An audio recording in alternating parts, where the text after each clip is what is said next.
Pemadaman listrik serentak terjadi di 786 kota di seluruh dunia. Hanya satu rumah yang masih terang benderang, karena sebulan sebelumnya, penghuni rumah itu telah menyiapkan 99 generator cadangan. Dan bukan hanya itu, dia juga menyiapkan persediaan makanan dan perlengkapan yang cukup untuk 10 masa kehidupan. Ia juga membangun bunker kiamat dengan tingkat keamanan tertinggi. Semua yang dia lakukan adalah untuk bertahan hidup di tengah kiamat es. Karena kiamat yang terjadi saat ini persis sama dengan yang dia alami di kehidupan sebelumnya. Di kehidupan sebelumnya, sebuah supernova menabrak bumi dan memicu badai Kambrian global. Suhu global turun hingga minus 70 derajat Celcius, dan badai salju berlangsung selama sebulan. Badai salju menenggelamkan seluruh kota, termasuk manusia dan berbagai spesies lainnya yang punah massal. Meskipun dia berhasil bertahan hidup di kiamat, dia malah dijadikan makanan oleh wanita yang ia sukai selama 18 tahun. Bahkan tetangganya sendiri datang dan menghabisinya. Kini dia terlahir kembali. Sebulan sebelum pembekuan global, dia juga membangkitkan kekuatan ruang dimensi yang dapat menyimpan banyak sumber daya. Oleh karena itu, dia berencana menyiapkan persediaan dan senjata terlebih dahulu agar bisa bertahan hidup selama pembekuan global, dan juga untuk membalas dendam pada orang-orang yang pernah menyiksanya. Hal pertama yang dia lakukan setelah terlahir kembali adalah makan besar di hotel mewah. Seharusnya dia orang biasa, tapi dia malah bisa masuk ke hotel bintang 8. Tindakannya menarik perhatian seorang wanita licik untuk membalas dendam pada wanita yang di kehidupan sebelumnya memasak tulang rusuknya untuk dijadikan sup. Zhang Yi mengajaknya berbelanja ke supermarket. Lagi pula, satu tenaga kerja gratis lumayan. Saat berbelanja, dia bertemu Nenek Lin dan cucunya. Cucunya diam-diam mengambil sebatang coklat, tapi direbut oleh Zhang Yi. Lalu dia membuka kode pembayaran di ponselnya dan berkata, bayar atau beli sendiri di supermarket. Tindakannya membuat Nenek Lin kesal, karena dia tahu makanan ini sangat penting untuk kelangsungan hidupnya nanti. Setelah berbelanja, wanita licik itu memintanya mentraktir makan di hotel bintang 8. Dia menolaknya dengan alasan yang dibuat-buat, karena dia punya hal yang lebih penting untuk dilakukan. Dia harus menyimpan persediaan yang baru dibelinya ke ruang dimensinya. Keesokan harinya, dia menemukan bahwa ruang dimensinya tidak bisa menyimpan makhluk hidup. Lalu dia menelepon hotel dan menghabiskan 1 juta untuk memesan 500 meja jamuan makan. Dengan begitu, masalah makan teratasi. Selanjutnya adalah langkah kedua dari rencananya. Dia akan mengubah tempat tinggalnya menjadi benteng baja yang tahan dingin dan tak tertembus. Tapi dia butuh banyak uang untuk melaksanakan rencana ini. Dia mengeluarkan sertifikat properti senilai 550 juta. Lalu ia pergi ke bank untuk menggadaikan rumahnya dan menukarnya dengan banyak uang tunai. Setelah menggadaikan rumah, saldo banknya hanya tersisa 6 juta. Tabungan ini hanya cukup untuk biaya pesta dan renovasi rumah. Selain itu, dia juga harus membeli banyak obat-obatan dan senjata. Maka ia memutuskan untuk meminjam uang dari rentenir. Ia pergi ke kantor manajer sebuah lembaga peminjaman. Manajer menawarkan pinjaman 5 juta dengan pengembalian 7,5 juta. Zhang Yi langsung menyetujuinya dan menandatangani kontrak. Namun setelah menandatangani, manajer ingkar janji, mengatakan bahwa rumahnya sekarang hanya bisa mendapatkan pinjaman 4 juta. Setelah negosiasi, mereka sepakat dengan pinjaman 4 juta dan pengembalian 7 juta. Manajer dan rekannya senang karena bertemu orang bodoh. Tapi mereka tidak tahu, ada orang yang lebih cerdik di belakang mereka. Tak lama kemudian, Zhang Yi menerima 4 juta dari lembaga tersebut. Sekarang saldo banknya menjadi 9 juta. Masalah keuangannya telah teratasi. Selanjutnya, ia pergi ke perusahaan keamanan terbesar di Tiongkok, mengatakan bahwa ia ingin membangun sebuah rumah aman yang tahan kiamat. Manajer kemudian menunjukkan desain dan menjelaskannya. Bahan dan teknologi yang digunakan untuk rumah aman ini adalah yang terbaik. Zhang Yi sangat puas setelah melihatnya, karena tujuannya hanya satu, yaitu menjadikan rumahnya sebagai benteng besi yang tak tertembus. Setelah berdiskusi dengan manajer, akhirnya mereka sepakat dengan harga 8 juta. Setelah keluar dari perusahaan keamanan, ia pergi ke lapangan tembak untuk membeli banyak senjata tajam.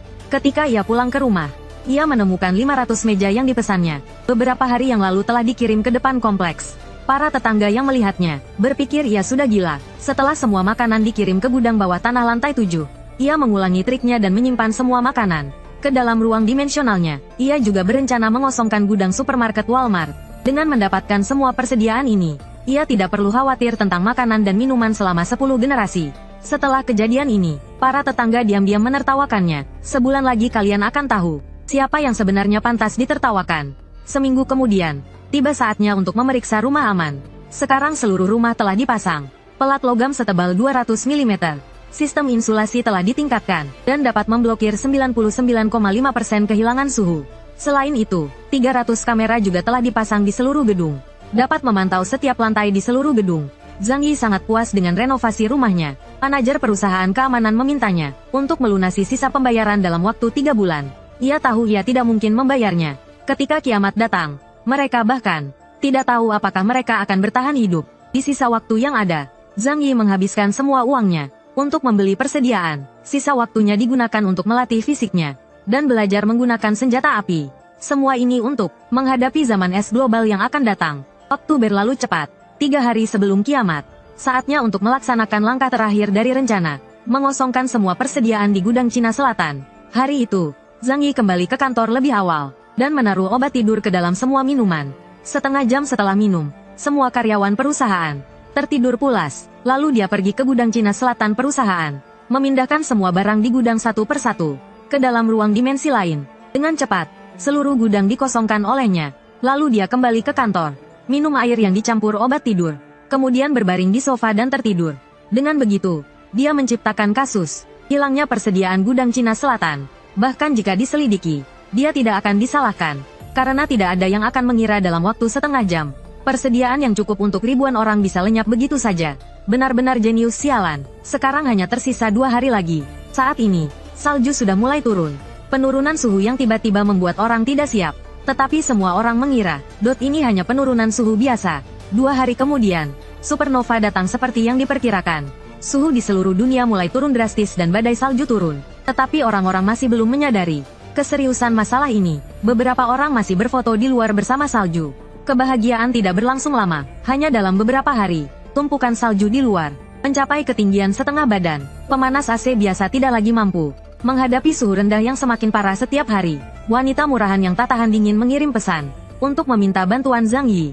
Tanpa ragu, Zhang Yi memotret makanan lezat di depannya dan mengirimkannya. Di kehidupan ini, jangan harap kau mendapatkan sedikit pun keuntungan dariku. Dipermainkan olehku dan mati dengan menyedihkan. Itulah nilai terakhirmu, wanita murahan. Tak lama kemudian, dia menerima pesan Zhang Yi. Dia langsung mengenali daging sapi wagyu kualitas terbaik dalam foto, dan juga anggur merah Prancis senilai 2 atau 3 juta. Kehidupan macam apa ini? Senangnya, aku juga ingin makan steak dan minum anggur merah. Kalau mau makan, beli saja di supermarket. Setelah berdebat, wanita murahan itu menjadi sangat marah. Zhang Yi melempar ponselnya ke samping. Pria sejati tidak pernah menjadi budak cinta. Saat itu, tablet yang mengontrol sistem pengawasan gedung berbunyi. Dia mengambil tablet dan melihatnya. Ternyata penghuni apartemen, semuanya berkerumun di depan gerbang. Mereka ingin keluar untuk membeli persediaan. Tetapi Bibilin dari Komite Lingkungan menghalangi gerbang dengan alasan menstabilkan harga, dan melarang penduduk keluar untuk menimbun persediaan. Akibatnya, konflik antara penduduk dan Bibilin semakin memanas. Saat itu, Zhang Yi muncul di depan semua orang. Jika badai salju ini berlangsung lama, dan kalian tidak punya makanan, apa yang akan kalian lakukan? Tiba-tiba, Bibilin menjadi orang yang disalahkan. Semua orang mengarahkan kesalahan padanya. Maka, Zhang Yi dan Bulin pun berselisih. Perseteruan mereka dimulai. Beberapa hari kemudian, Zhang Yi seperti biasanya bermain Genshin di apartemennya yang hangat. Tiba-tiba ia menerima pesan dari Bulin, memintanya membawa peralatan untuk membersihkan salju di jalan. Bulin secara khusus menyebut namanya di grup. Balas dendamnya datang dengan cepat. Keluar di cuaca sedingin ini, pasti akan membeku seperti es batu. Membersihkan salju pun sebaiknya menunggu saljunya berhenti dulu. Zhang Yi tahu betul, salju ini akan turun setidaknya selama 3 bulan. Percuma membersihkannya, saljunya turun lebih cepat. Setelah melihat balasan Zhang Yi di grup, semua orang ikut-ikutan tidak mau membersihkan salju. Kemudian, Bulin berlaga sok suci dan mengkritik tindakannya. Dia bahkan mengatasnamakan Komite Lingkungan dan memerintahnya untuk membersihkan salju. Zhang Yi tahu betul, Bulin hanya memanfaatkan sedikit wewenang Komite Lingkungan untuk menindas orang lain. Hari ini, aku akan melawanmu. Lalu ia bertanya mengapa Bulin selalu menindas orang yang jujur. Bulin tidak pernah meminta orang-orang di lantai atas, para preman dan anak orang kaya, untuk membersihkan salju. Mereka berkuasa, jadi Bulin hanya berani menindas yang lemah. Jawaban Zhang Yi sungguh melegakan. Orang-orang jujur di grup bertepuk tangan. Zhang Yi melanjutkan serangannya. Kalau Bulin memang hebat, suruh saja Chen Zhenghao dan Su Hao turun membersihkan salju. Chen Zhenghao adalah seorang mandor, sementara Su Hao adalah anak orang kaya. Karena di kehidupan sebelumnya, mandor adalah orang pertama yang mendobrak pintu rumahnya, sedangkan anak orang kaya adalah orang pertama yang menyerangnya dengan pisau. Tetangga-tetangga lainnya, kecuali beberapa orang, membagi-bagi barang-barangnya setelah ia meninggal. Zhang Yi menuangkan anggur merah Prancis tahun 1982 dan bersumpah untuk membalas dendam kepada mereka di kehidupan ini. Setelah mendapat balasan, Bulin berada dalam dilema. Demi harga diri, ia hanya bisa menyebut Mandor dan anak orang kaya di grup, dan meminta mereka membersihkan salju. Mandor langsung marah, dan memaki-maki Bulin. Anak orang kaya menolak dengan alasan dia tidak bekerja, dan tidak perlu keluar rumah. Bulin sangat marah, dan menyalahkan Zhang Yi atas rasa malunya. Dasar orang tua penindas yang lemah. Jangan menggonggong seperti anjing gila. Awas nyawamu. Mendengar itu, Bulin hanya bisa menahan amarahnya. Tunggu saja sampai ada kesempatan. Kau akan menerima balasannya. Tiba-tiba, pintu rumah Zhang Yi diketuk dengan keras. Mandor tidak terima dengan sikap Zhang Yi di grup, dan sekarang datang untuk meminta penjelasan, dan mengancam akan membunuhnya. Melihat itu, Zhang Yi diam-diam mengambil panahnya, dan mengarahkannya pada Mandor yang sedang menendang pintu. Namun, dia tidak berniat membunuhnya, melainkan mengarahkan panah ke kakinya. Shoot! Anak panah menembus betisnya. Mandor itu jatuh ke tanah dengan ekspresi kesakitan. Semua yang terjadi di luar terlihat jelas oleh Zhang Yi melalui lubang intai. Semua orang tahu, jika kaki tertembus dalam suhu minus 70 derajat, dan tidak mendapatkan pertolongan pertama, atau kekurangan obat, pasti akan terinfeksi. Setelah terinfeksi, hanya akan ada rasa sakit, dan kematian yang mengerikan dalam dingin. Mandor itu menyeret kakinya yang terluka pulang. Selanjutnya, dia harus mencabut anak panah dari kakinya, disertai dengan jeritan kesakitan. Anak panah berhasil dicabut. Mencabut anak panah tanpa anestesi. Sungguh orang yang tangguh. Kemudian Mandor itu menelepon untuk meminta bantuan. Dia menyuruh semua anak buahnya membawa senjata apapun yang bisa melukai untuk menyerang Zhang Yi.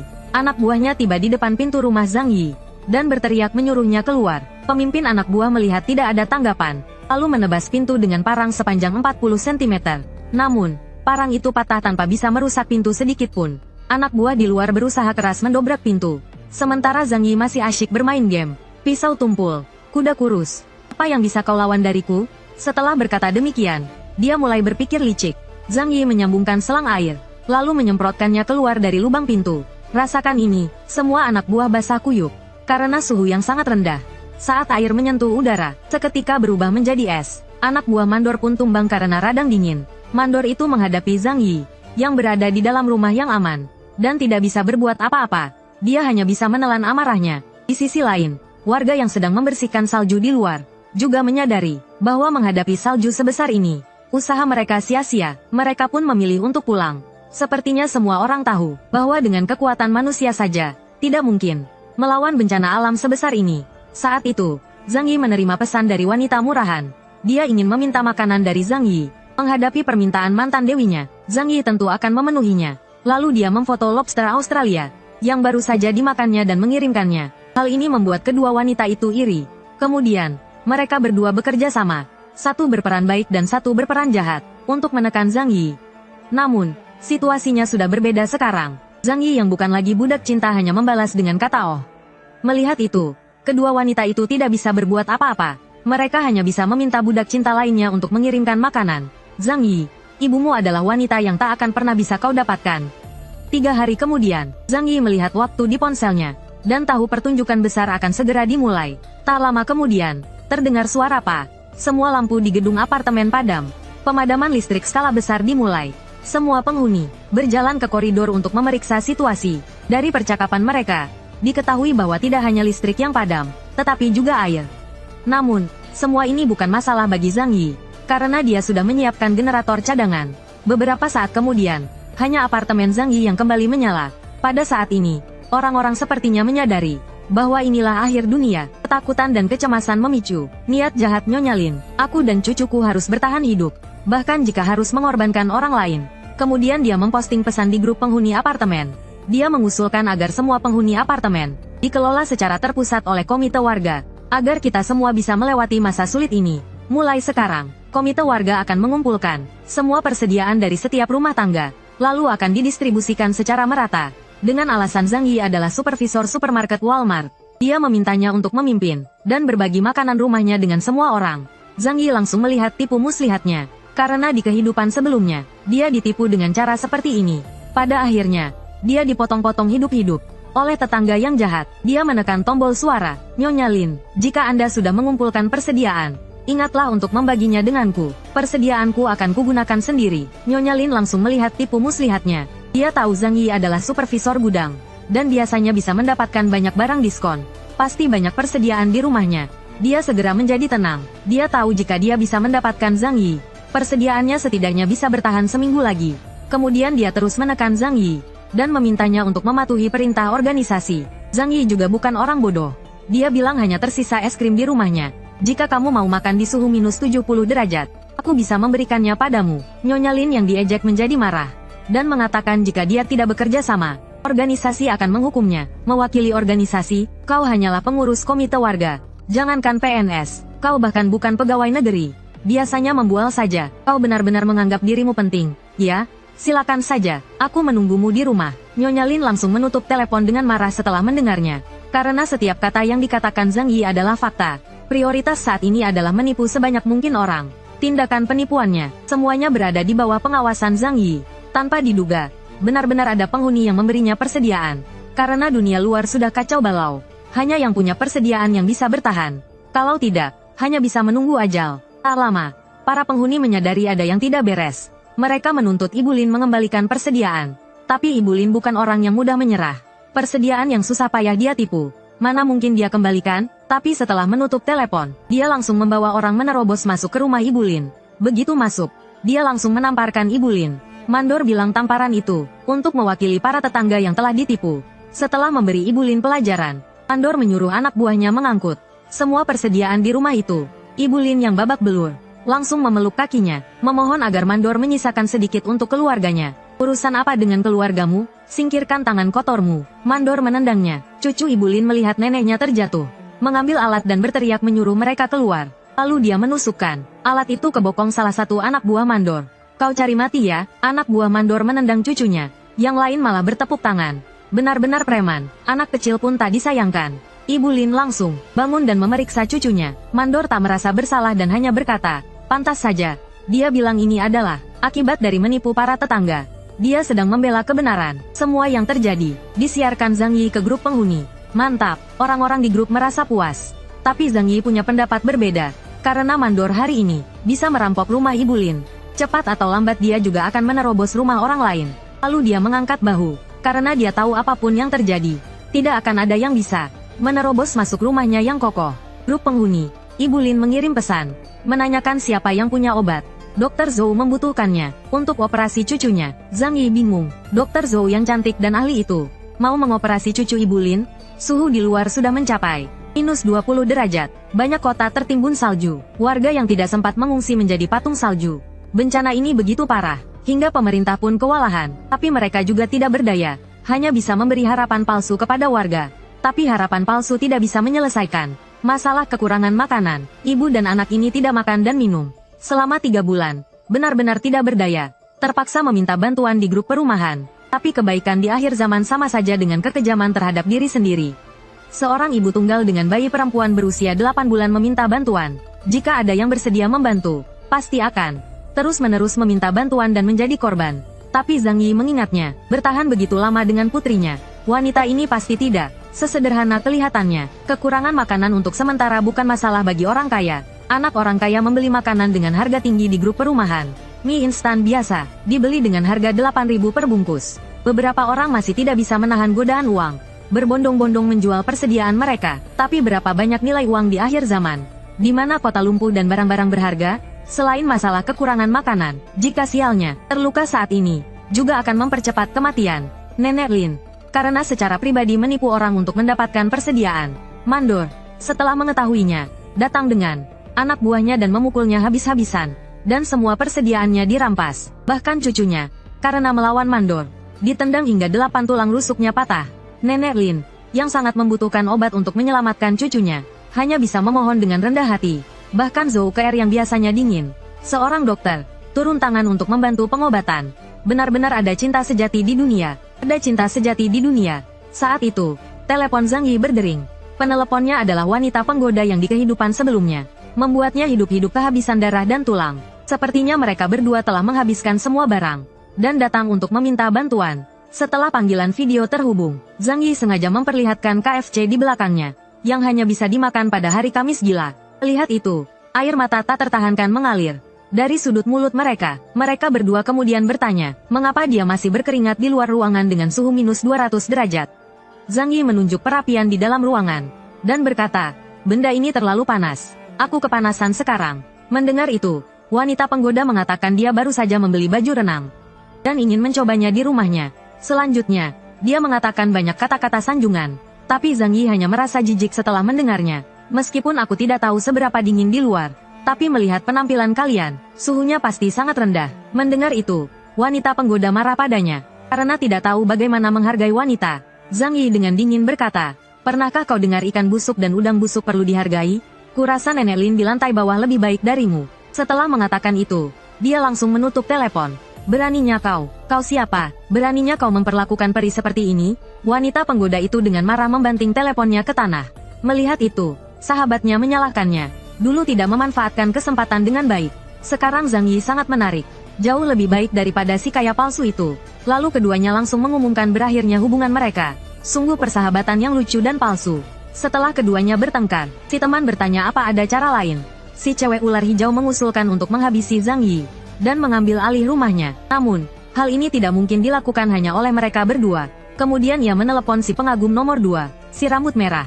Ketika si rambut merah datang, si cewek ular hijau langsung menunjukkan akting kelas Oscar-nya. Sambil menangis, ia mengadu dan memfitnah Zhang Yi yang ingin melecehkannya.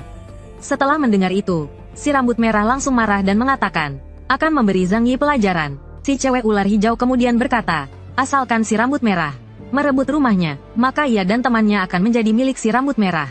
Tawaran seperti ini tidak mungkin ditolak oleh pria manapun. Maka ia pun setuju. Kemudian ketiganya mengambil senjata dan pergi ke rumah Zhang Yi. Ketiganya mengendap-endap, sampai di depan pintu rumah Zhang Yi. Si rambut merah mengetuk pintu rumah Zhang Yi. Zhang Yi, kau di rumah? Ini aku, si rambut merah. Zhang Yi melihatnya berdiri di luar pintu melalui monitor. Tapi ia tahu betul, tidak ada makan siang gratis. Pasti ada maksud tersembunyi. Benar saja, di monitor ia melihat dua orang lagi di sampingnya. Dan mereka semua membawa senjata. Hanya dengan kalian bertiga saja ingin membunuhku? Si rambut merah melanjutkan di luar pintu. Makanan di rumahku sudah habis. Sekarang aku ingin menukar obat penurun panas dengan sedikit makanan. Tapi di dalam rumah, Zhang Yi diam-diam sudah menyambungkan selang air, bersiap untuk membuat mereka mandi besar. Mandi tak terduga, tapi ia melirik, dan melihat sesuatu yang lebih menarik, yaitu minyak goreng tahun 82 di sudut dapur. Zhang Yi mendapat ide, sambil menjawab pertanyaan si rambut merah. Ia membuka jendela kecil di pintu, lalu ia menjulurkan selang air keluar pintu. Ketiga orang di luar pintu mendengar ada gerakan dan mengira mereka berhasil. Siap untuk menyerbu masuk, tapi sedetik kemudian, yang menyambut mereka adalah guyuran air minyak tahun 82. Si cewek ular hijau mencicipi sedikit dan menyadari itu air kotor. Langsung memuntahkan semua sarapan yang ia makan tadi malam. Si rambut merah juga menggedor-gedor pintu, menyuruh Zhang Yi keluar. Zhang Yi di dalam rumah berkata, kalian bertiga babi bodoh. Apa salahnya makan sedikit air kotor saat lapar? Mendengar itu, si rambut merah langsung mengambil golok besar, dan membacokkannya ke pintu, mencoba merusaknya. Tapi yang ia dapatkan dari pintu baja itu, adalah rasa sakit di telapak tangannya. Dengan tangan yang mati rasa, si rambut merah jatuh ke tanah sambil mengadu kesakitan. Selama aku tidak keluar, tidak ada yang bisa menyakitiku. Hari itu, ia terbangun oleh suara tembakan. Lalu ia mengambil tabletnya, untuk memeriksa situasi di luar. Monitor menunjukkan Mandor dan beberapa anak buahnya, sedang memindahkan barang-barang dari dalam rumah. Zhang Yi melihat baskom air di lantai, dan baru menyadari apa yang terjadi. Akibat dampak kiamat, seluruh kota mengalami pemadaman air. Setelah air mati, para penghuni pada jam ini keluar untuk menggali salju dan mencairkannya untuk diminum. Karena itu, Mandor dan anak buahnya memanfaatkan kesempatan ini. Penghuni lantai 3 tamat riwayatnya. Barang-barangnya dirampok dan dia ditembak. Meskipun tidak mati, dia takkan bertahan lama. Di sisi lain, Mandor sedang merekam hasil jarahannya. Dia lalu mengumumkan di grup utama bahwa mulai sekarang dia adalah kepala gedung ini. Semua di sini diatur olehnya. Siapapun yang berani melawan akan dikirim ke alam baka. Melihat pesan itu, Zhang Yi takjub. Orang ini memang lihai. Pantas saja dia bisa sukses di masyarakat. Peluru pistol dan jumlah anak buahnya terbatas. Dia tidak mungkin melawan seluruh penghuni gedung. Jadi, dia menggunakan pendekatan keras dan lunak untuk membuat semua orang takut, agar semua orang takut bertindak. Saat itu, Zhang Yi ditarik ke grup lain. Ternyata itu adalah grup perlawanan yang dibuat oleh penghuni lain, yang tidak puas karena makanan dan minuman mereka dirampas Mandor. Para penghuni di grup itu berencana melawan si Mandor, tapi kebanyakan hanya berani bicara di grup. Lagi pula, tidak ada yang mau ditembak oleh Mandor. Namun, saat itu ada seorang pemberani muncul. Paman Yu berkata dia siap memimpin dan mengajak yang lain untuk memberi pelajaran pada mandor, untuk menghajar para berandalan itu. Orang-orang pun mendukungnya, memberinya dukungan moral. Mereka ada 5 atau 6 orang. Dan punya pistol. Saya sendiri pasti tidak bisa. Setidaknya butuh belasan pemuda untuk ikut saya agar aman. Muncullah perselisihan. Seorang gadis menentang Paman Yu. Seorang wanita muda angkat bicara, menentang ide Paman Yu. Karena kejadian Bibilin, yang menipu untuk mendapatkan persediaan. Dia takut Paman Yu akan membawa orang-orang yang bisa bertarung untuk menyerah kepada mandor. Maka, orang tua, wanita, dan anak-anak yang tersisa tidak akan memiliki kekuatan untuk melawan. Grup pun terpecah menjadi 2 kubu. Dan bertengkar. Melihat itu, Zhang Yi hanya bisa menghela nafas. Hanya bisa menghela nafas panjang. Masih saja bertengkar di saat seperti ini. Kebanyakan dari mereka pantas mati. Saat ini, yang bisa menyelamatkan diri sendiri hanyalah diri sendiri. Hal tak terduga masih terjadi. Mandor itu bahkan membunuh anak buahnya sendiri. Menyingkirkan anak buahnya sendiri. Anak buahnya mulai mengeluh. Mengapa dia begitu tega? Mandor itu menyuruhnya diam. Orang sakit toh akan mati cepat atau lambat. Lebih baik biarkan dia mati lebih cepat daripada membuang-buang makanan. Anak buahnya tidak berani membantah. Ia hanya bisa meletakkan mayat di luar pintu. Jika orang sudah mati, harus dimanfaatkan sepenuhnya. Mereka bisa membantu kita bertahan hidup lebih lama. Ini hal yang sangat bagus. Mandor itu tahu betul bahwa ia masih memiliki kendali penuh berkat pistol di tangannya. Sekarang, hanya dengan memakan daging ini, kita semua berada di perahu yang sama. Zhang Yi berpikir mandor itu benar-benar kejam, meninggalkan mayat di depan pintu. Kemungkinan besar berencana jika makanan habis, mereka akan menjadi cadangan makanan. Dalam hati, ia memutuskan jika mandor itu berani macam-macam dengannya, ia pasti akan mencari kesempatan untuk membunuhnya. Keesokan harinya, sebuah pesan minta tolong menarik perhatian semua orang. Ternyata mandor itu sudah mengulurkan tangannya ke gadis di lantai bawah. Gadis yang tinggal sendirian itu menghadapi situasi seperti ini hanya bisa meminta tolong di grup. Jika sesuatu terjadi padaku, kalianlah yang berikutnya. Tapi semuanya sudah terlambat. Pintu rumah gadis itu sudah dibuka. Kemudian, dalam keputusasaan, ia diseret pergi. Balasan di grup benar-benar membuktikan pepatah. Pisau tidak terasa sakit sampai mengenai diri sendiri. Gadis genit itu panik setelah mengetahui hal ini. Karena ia tahu jika ini sudah dimulai, mandor itu cepat atau lambat akan mengincar mereka. Jika tidak ada cara untuk melawan, mereka hanya akan berakhir seperti gadis itu. Ia kemudian memutuskan untuk menghasut lebih banyak orang untuk menduduki rumah Zhang Yi. Saat itu, Zhang Yi ditarik ke dalam grup obrolan bernama Grup Bantuan Bersama. Rumahmu punya balkon, dan pintu keamananmu sangat kokoh. Awalnya, gadis genit itu mengundangnya bergabung dengan tim mereka untuk bersama-sama melawan mandor yang jahat itu. Setelah melihat pesan itu, Zhang Yi tahu apa yang telah terjadi.